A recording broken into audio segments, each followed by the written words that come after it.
So, we want to talk about every relationship you have, and we want to say to you that every relationship that you're currently living falls far, far, far, far short of the one that you've got in your vortex. Every single time. Every relationship that you're living cannot even come close to measuring up to the one you've got into your vortex. Stop asking it to. Stop asking it to. Stop needing those relationships to be different than they are so that you can feel better. That's not the way this universe is established. That was the bouncing off place for this. This is where you want to put your attention. You see what we're getting at? So it's really interesting. You have this dream of a perfect relationship, or a perfect breakfast, or a perfect hotel, or a perfect drive, or you have this dream, you have this anticipation that from a distance felt good to dream it. But now you're living the reality of it, and it's not living up. So you feel deprived, you feel almost offended, you feel almost assaulted. You say to each other, you don't bring me flowers anymore. You say, you promised to obey me. You promised to hold me dear. And we say, we really, if you can just hear this, if you can just hear that no relationship that is ever manifested will ever measure up to the one you've got in your vortex. And if you will let them off the hook and focus on your vortex, you'll keep yourself joyful, and the relationships will improve too. But we're not giving you this information so that the relationships can catch up and start pleasing you, so that you can then start turning around and observing the relationships that are pleasing you. We so want you to get it that you've always been reaching into who you are, and anything less than that will never feel as good. Now, let's talk about this in really vivid terms. So those of you who have been in love, who now have relationships, you want to say you're in love, but maybe you don't really feel it so much. It's been a long time since you felt that in love feeling. Here's why. In the beginning, that relationship was more of a dream than it was a reality. You were building that relationship long before you ever hooked up with this particular person. It became who you really are. You and that person became this wonderful, wonderful, wonderful relationship. And it's vivid and real, and it holds all that you are. You're kind to one another. You believe in one another. You're respectful of one another. You're looking for the best in each other. You're evoking more and more. You are the catalyst that keeps pulling more good stuff through each other. You are humorous together. You're tuned in, tapped in, turned on. You move well together. You move through life well together. In other words, in the vortex, what a magnificent relationship that you've built, because every awkward moment improved it. Everything that went wrong made it right. Everything that was off made it on. In other words, are you getting the sense of this? You created this. Now, some of you want to call this an illusion. We want to call it the vibrational reality. We want to call it the relationship that you have created. We want to call it the world that you created from your non-physical and physical vantage point. It is a reality that is real, that you've got to be a vibrational match to, or you won't feel good. So then when you look at reality as it is, you can't help but compare. You're not as nice as you're supposed to be. You're not as attentive to me as you're supposed to be. Chivalry's dead over there. It's still alive over here. In other words, and so then you're hard on each other, because then you want them to perform in a way that matches up to this. And we're wanting you to understand you're looking for love in all the wrong places. It's in your vortex, and it's not their responsibility. Are you following this? So when you get there, then what happens is you begin enjoying the alignment of your vision, which fills you with the feeling of life. Don't you know from your own experience that when you're on your way to the relationship, you felt so much better than when you actually got there? And it's because when you got there, you started looking at it as it is. And what it is in terms of manifestation is never up to speed with what it has become. It's already past tense. Well, you took that pretty well. Well, that's hard. It's a hard thing to hear. What we're saying to you is, in terms of physics, it would be like saying to you, as you're driving down the road, you want to look where you're going, not where you are. and not where you've been.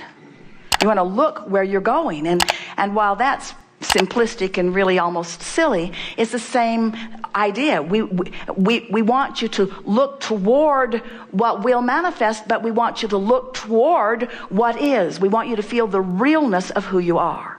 So now, speculate just for a little bit. Think about how, have you ever, let's find some simple ideas. Have you ever got an idea that you'd like to refurbish your house or buy new furniture? And do you remember that, how good it felt?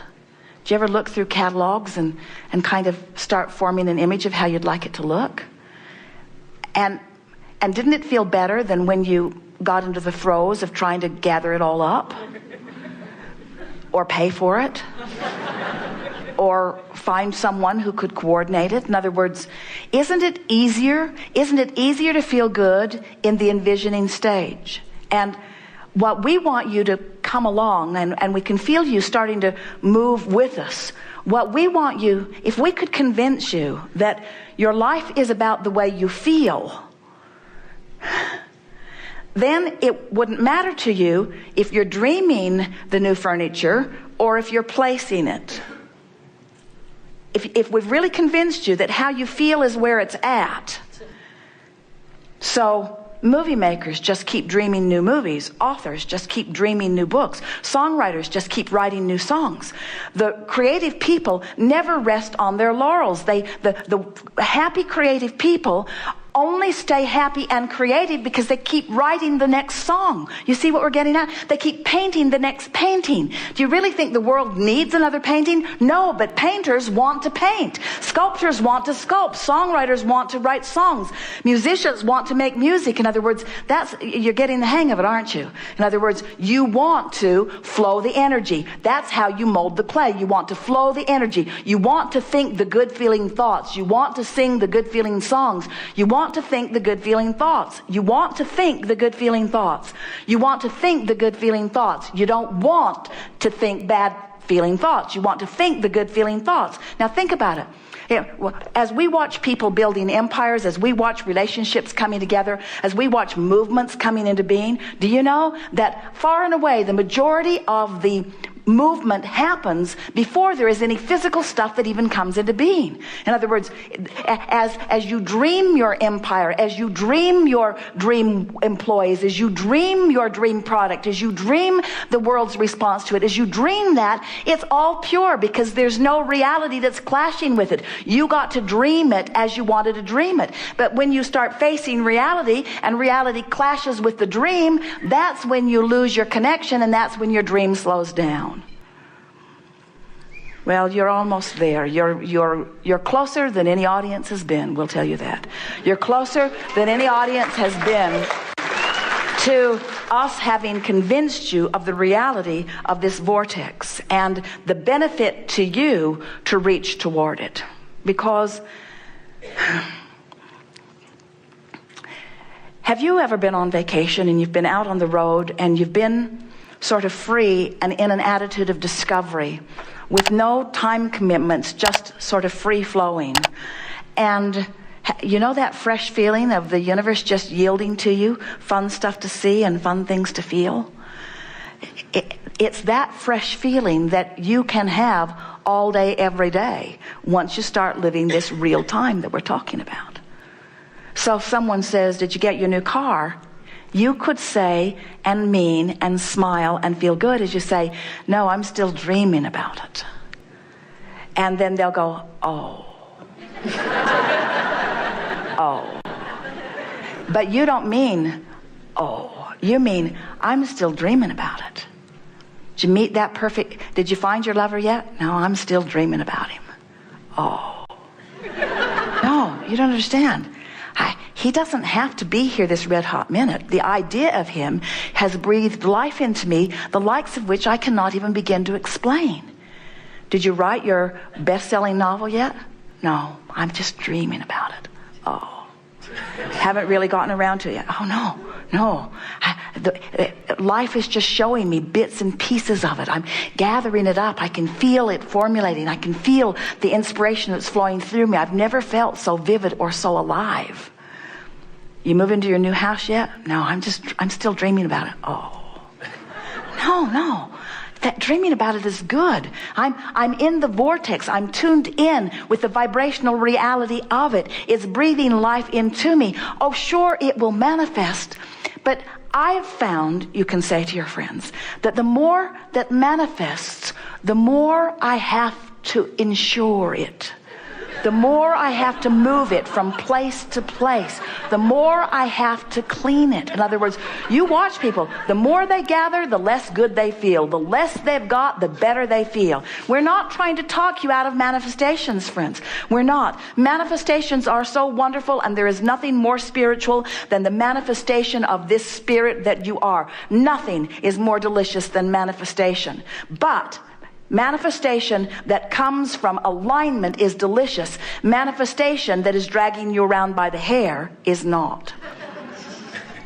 And we think that in general, our human friends are hung up on the what-isness of manifestations and depriving themselves of the freedom of the natural joy that comes from rendezvousing with the energy that is truly you. Now that's easy for us to explain to you because we don't have a physical body that we're dragging around. We don't have to bathe it or clothe it or feed it.